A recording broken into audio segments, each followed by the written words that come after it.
SCA Minhag of the Week. Female names. My last episode, number 89, provoked a lot of interest, comments, and reactions regarding female names. I mentioned that girls did not always have Hebrew names, and some people were surprised by it, and others recall their grandmothers and great-grandmothers with names that are very, very different and want to know what they mean and what their origins were. So today's episode is dedicated to female names.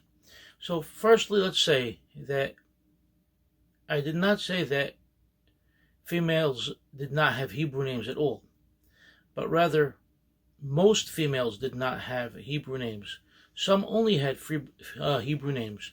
So the most common of names are, of course, biblical names. And from those, the most common would have been Sarah and Rahel, other Hebrew names being Mazal and Simha. Those are probably the most common four Hebrew names that we find among Jews of the Middle East, and specifically in Syria and in Halab even more so. Now, what about other names? So there were 2 or 3 different groupings of names and different reasons for names.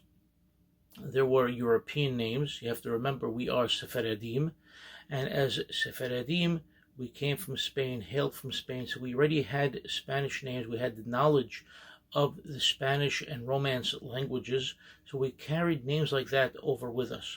We also had Arabic names because the indigenous Jews of the Middle East, prior to the coming of the Jews from Spain, there were Jews there, so they had Arabic names, as well as the proximity of Turkey and the overwhelming reach of the Ottoman Empire throughout Arab lands for a few hundred years, so that of course gave us Turkish names as well.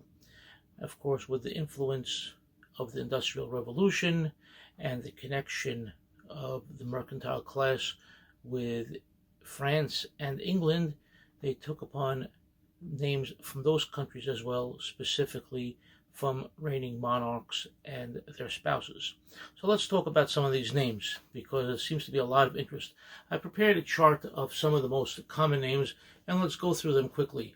So we have on the European names, we have Amelia. Amelia coming from the root to work. Elvira, nobility. Fortune, as the name is very clear, fortune is good luck. Regine, for queen.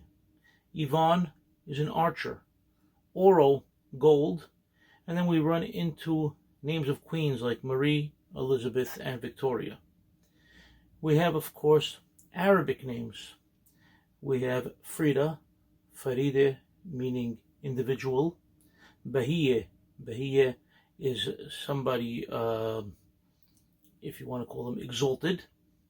Latifa, gracious. Jamile, beautiful. We'll skip the next one. We go to Nizha. Nizha is a very interesting name. It means somebody who would wander in the fields. In other words, they were secure. They were away from all sorts of danger. Zakiya is somebody who's pleasant.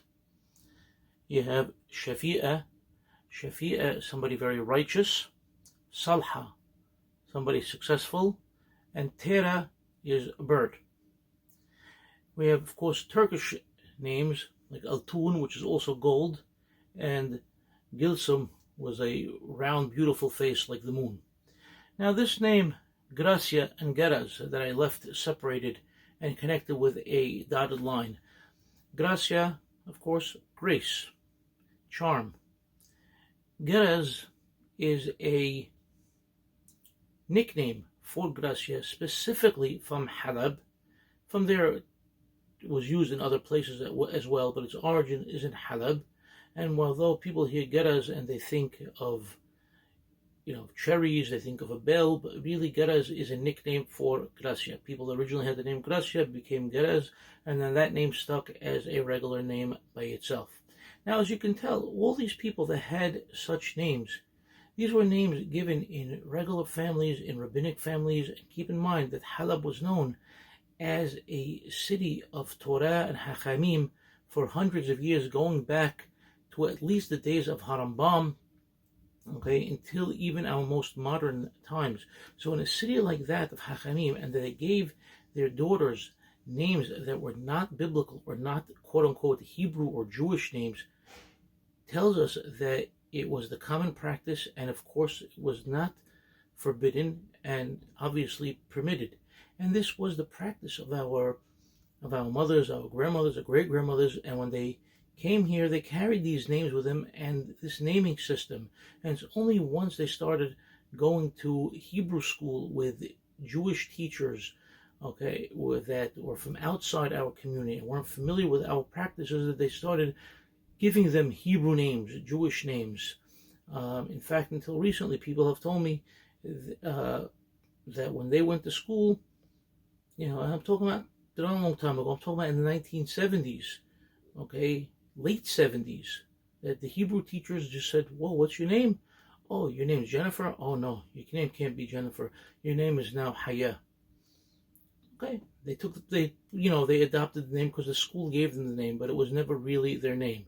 So it's okay if you don't have such a name for your daughters. It's the way of our forefathers. And if they have a biblical Hebrew name, like some of our grandparents did, that's also beautiful as well. But we have so many beautiful names, and you could look into the names, you could find out the meaning, you could make a Hebrew cognate for it if you desire to do so. But to just make up a name, it doesn't fall in line with our true practice.